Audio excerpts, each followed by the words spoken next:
اور دوسرا, جی کیا بہت غلام اہم حیدر کو سوال ہے, صلاح؟ بہت اہم question، بہت اہم سوال کیا ہے آپ نے, بہت اہم بات ہے یہ کہ سیما حیدر جو ہے اگر وہ اپنے شوہر تو وہی ہے اس کا, اگر وہ زیادہ چاہتی ہے تو کیا اس کے لیے کوئی گنجائش ہے؟ دیکھیے جی وہ اس کے پاس جا سکتی ہے لیکن اس سے پہلے کچھ کام اس نے کرنے ہوں گے.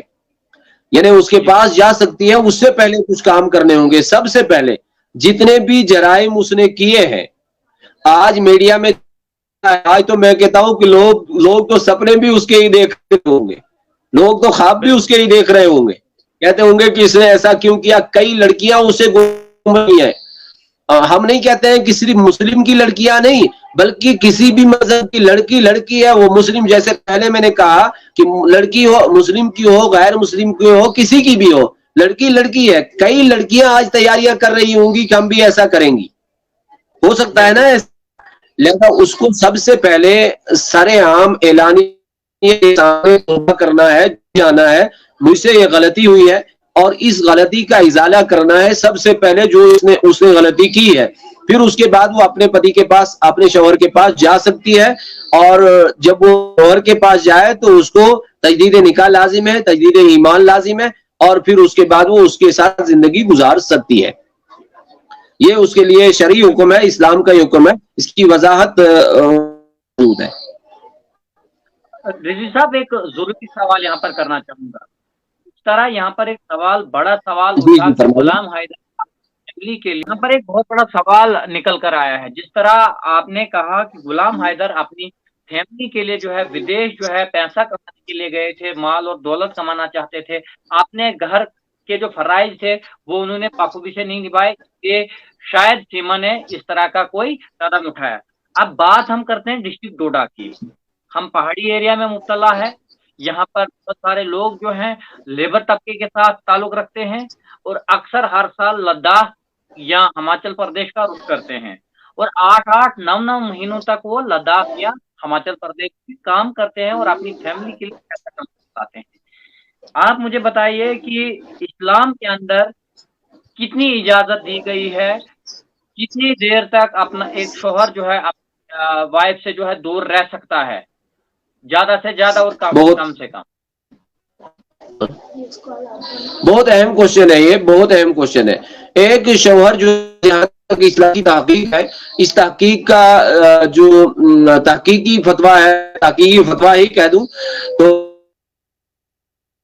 اللہ تعالیٰ عنہ نے فرمائی ہے, اور انہوں نے فرما دیا ہے کہ اسلام کے اندر ایک شوہر جو ہے اپنی اہلیہ سے الگ صرف 4 مہینے رہ سکتا ہے. 4 مہینے سے زیادہ وہ رہنے کی کوشش نہ کرے. ہاں اگر رہنے کی مجبوری ہو, یعنی کوئی ویسی مجبوری ہو جہاں اس کو رہنا پڑے, تو اس صورت میں وہ اپنی اہلیہ سے بات چیت کرے, اس پر مطمئن دونوں ہو جائے تو پھر وہ رہ سکتا ہے. وہ ادروائز وہ صرف 4 مہینے تک رہ سکتا ہے, 4 مہینے سے زیادہ نہیں رہے گا. اس کی وجہ ہے, بہت ساری وجوہات ہیں. جی سب سے پہلی وجہ, اور دوسری بات آپ کو پتا ہے کہ انسان کے اندر جو خواہشات ہیں, خواہشات جو ہیں وہ بڑھتی رہتی ہیں, اور ان خواہشات کے ساتھ شیطان کھیلنا چاہتا ہے. انسان کو ہمیشہ شیطان اپنا کھلونا بناتا ہے, جس طرح سیما حیدری کو آج کھلونا بنا دیا. تو میں کھلونا ہی ہوں گا, انڈیا میں کھلونا بن چکی ہے تو کھلونا یہ. لیکن اب دیکھیے, یہ تو پیار کا بہانہ یہ کر رہی ہے وہ کر رہی ہے. مجھے بتائیں کہ جب اور بھی کئی باتیں اس میں ہیں, یہ آپ نے سمجھ لیا, شاید سامعین نے بھی سمجھ لیا ہوگا, 4 مہینے سے زیادہ ایک شوہر اپنی اہلیہ کو, اپنے اہل و عیال کو چھوڑ کے نہ جائے. اس لیے کہ قرآن حکیم نے ایک قید لگائی ہے, فرمایا کہ یا ایھا الذین آمنوا قوا انفسکم واہلیکم نارا, اے ایمان والو اپنے اہل و عیال کو اور اپنے آپ کو جہنم کی آگ سے بچاؤ. اب جہنم کی آگ سے بچانے سے مراد کیا ہے؟ اگر کوئی بچہ آپ کی مطلب چوری کرتا ہے اور آپ کو پتہ ہی نہیں ہے, کوئی بچہ بدکاری کرتا ہے آپ کو پتہ ہی نہیں ہے, آپ کی اہلیہ پتہ نہیں کہاں جاتی ہے, یعنی سیما حیدر کا حال دیکھیے. تو یہ سب چیزیں جو ہیں 4 مہینے تک ان کو اپنے اہل و عیال کے ساتھ رہنا, 4 مہینے سے زیادہ اہل و عیال سے باہر نہیں رہنا چاہیے. ایک بات. دوسری بات جو ہے وہ یہ ہے کہ جب عورت کسی غیر محرم سے بات کرتی ہے, جب عورت اسلام نے ایک یہاں پر ایک قید لگائی ہے وہ یہ کہ عورت بنا جھجک کسی غیر محرم سے بات نہ کرے. حالانکہ یہاں پر یہاں تک اسلام نے قید لگائی ہے ایک عورت اپنے چچیرے بھائی اور ماما کا لڑکا جو کزن اس کا ہوتا ہے اس کے ساتھ یا اس کے ماسی کا لڑکا پھوپھی کا لڑکا ان کے ساتھ بھی وہ بلا جھجک بات نہیں کر سکتی ہے. لچکدار بات نہیں کر سکتی ہے. لچکدار بات آپ سمجھتے ہیں نرمی سے بات نہیں کر سکتی ہے. اس لہجے میں بات نہیں کر سکتی ہے جس سے وہ لڑکا اس کی طرف مائل ہو جائے. یہ میڈیا کی باتیں واضح کر کے بتا دیتا ہوں کہ جس کی وجہ سے وہ لڑکا اس کی طرف مائل ہو جائے ایسا نہیں کر سکتی ہے. اب ایسے ہی یہ وجود میں آ جاتے ہیں. ایک بات. دوسری بات جو لڑکیاں آج بھاگ کر کے جاتی ہیں اور ان پر مثال کے طور پہ سیما حیدر جو ہے آج پاکستان سے آئی اور ہمارے ہندوستان میں آئی, پاکستان کو بھی برباد کر دیا ہندوستان کو بھی برباد کر دیا. میں تو برباد ہی کہوں گا. اب دیکھیے ایک انسان پاکستان کا ہے 4 بچے کتنے سال پہلے اس کا نکاح ہوا ہوگا, کتنے سال پہلے اس کا نکاح ہوا ہوگا. اس کے بچے تو کافی بڑے بڑے لگ رہے ہیں. ہاں 2011 سے جو ٹی وی 9 جی 2011 سے جی 21 سال عمر دکھائی گئی ہے اس پہ, مگر جو بڑا لڑکا ہے اس کا وہ 10 سال کا ہے. ہاں تو 2011 سے اس نے 2011 سے لے کر کے وہ 2020 تک خوشی سے یعنی 9 سال وہ خوشی سے اپنے شوہر کے ساتھ رہی. ٹھیک ہے, خوشی کے ساتھ اس کے ساتھ رہی. اب اس نے دوسرا اختیار کر لیا. جو لوگ آج نا جو اغوا ہوتے ہیں اور لڑکیاں اغوا ہو کر کے کسی دوسرے کے پیار میں پھنس کے جال میں پھنس کے ان کو کہتے ہیں کہ بس ہم تیری ہیں, ہم یہ کریں گی وہ کریں گی, اس مرد کو بھی یہ سوچنا چاہیے. میں کہتا ہوں کہ سچن لیکن اس میں بھی بیوقوفی کے اثرات نظر آ رہے ہیں. اور جب 9 سال تک غلام حیدر نے اس کو گھر میں بٹھایا, اتنا پیسہ دیا, معلوم کا مالک کر دیا, جب وہ اس کی نہیں ہے تو سچن کی کیسے ہو سکتی ہے؟ اگر وہ ایک شوہر کی نہیں ہے تو سچن کیسے ہو سکتی ہے؟ دوسری اس سے پہلے چلے جائیں, میں کہتا ہوں کہ وہ بگوڑی عورت ہے. وہ عورت جو ہے وہ بگوڑی ہے, بھاگنے والی ہے, وہ کسی کی وفادار نہیں ہو سکتی ایسی عورت. اس سے پہلے چلے جائے, اس سے پہلے اس کو پالا پوسا ہے, اس کے ماں باپ نے اس کو کھلایا پلایا ہے, دودھ پلایا ہے, ماں نے اس کو 9 مہینے اپنی پیٹ میں رکھا ہے, اور کس طرح عذاب سے وہ گزری ہوگی, کس حالات سے وہ گزری ہوگی جب اس کو پالا ہے. تو اس نے اپنے ماں باپ کی کو سمجھا کہ یہ میرے ماں باپ ہیں. اور جو آج اغوا کرتے ہیں جو لڑکے لڑکیاں, جو لڑکی کو لا کر کے 20 سال کی لڑکی ہوتی ہے یا 25 سال کی ہوتی ہے, وہ اس کو لاتا ہے اور وہ اس کے پیار میں پھنس کے کہتی ہے میں آپ کو چھوڑ دیا, یہ کیا وہ کیا. اس مرد کو سوچنا چاہیے 20 سال ماں باپ نے اس کو پالا پوسا اور اس کو کھلایا پلایا, پھر ان کو یہ چھوڑ سکتی ہے, کل یہ مجھے چھوڑ سکتی ہے. ان کی وفادار نہیں ہے, میری وفادار کیسے ہو سکتی ہے؟ اہم کوشچن ہے. اس کے لیے حدیث آپ صاحب یہاں پر نیا سوال جو ہے نقطہ نکال رہا ہے. سیما حیدر کا پیار پہلے فون پر ہی ہوا, مطلب سوشل میڈیا سے کنیکٹیویٹی ہوئی. اس کے بعد سچن اور سیما کا پیار سوشل میڈیا سے ہی ہوا. آج کے دور میں دیکھ رہا ہوں 80% ہماری جو مائیں بہنیں ہیں وہ سوشل میڈیا کے اوپر ایکٹیو ہے, اٹریکٹیو ہے. ایک تو ایکٹیو ہے, دوسرا اٹریکٹیو ہے. اپنے اگر کوئی بہن نماز پڑھ رہی ہے تو نماز پڑھتے پڑھتے بھی جو ہے سوشل میڈیا پر, انسٹاگرام پر, فیس بک پر سیلفی ڈال رہی ہے. انسٹاگرام نے قہر مچایا ہوا ہے اور انسٹاگرام پر ہر جگہ ہماری مائیں, ہماری بہنیں, ہماری بیٹیاں جو ہے ڈانس کرتے ہوئے دکھائی دے رہی ہے. تو سوشل میڈیا کا کتنا ایفیکٹ جو ہے سماج پر آج کے دور میں پڑ رہا ہے, اور جو ماں باپ اپنی بچیوں کو, اپنے بیٹوں کو یہ نہیں پوچھتے ہیں کہ آپ سوشل میڈیا کے اوپر کرتے ہیں کیا کر رہے ہو, ان ماں باپ کے اوپر کیا قانون کل کے دور میں لاگو ہوں گے؟ بھی آپ کی فیملی ہے ان تک پہنچانے کی کوشش کریں گے, کیونکہ اس ڈسکشن میں جو ہے بہت ساری باتیں ایسی نکل کر آئی جو آپ کے لیے سبق آموز باتیں ہو سکتی ہے. رضی صاحب آپ تک آواز پہنچ رہی ہے؟ اصل میں نیٹ ورک ایشو کی وجہ سے شاید میری آواز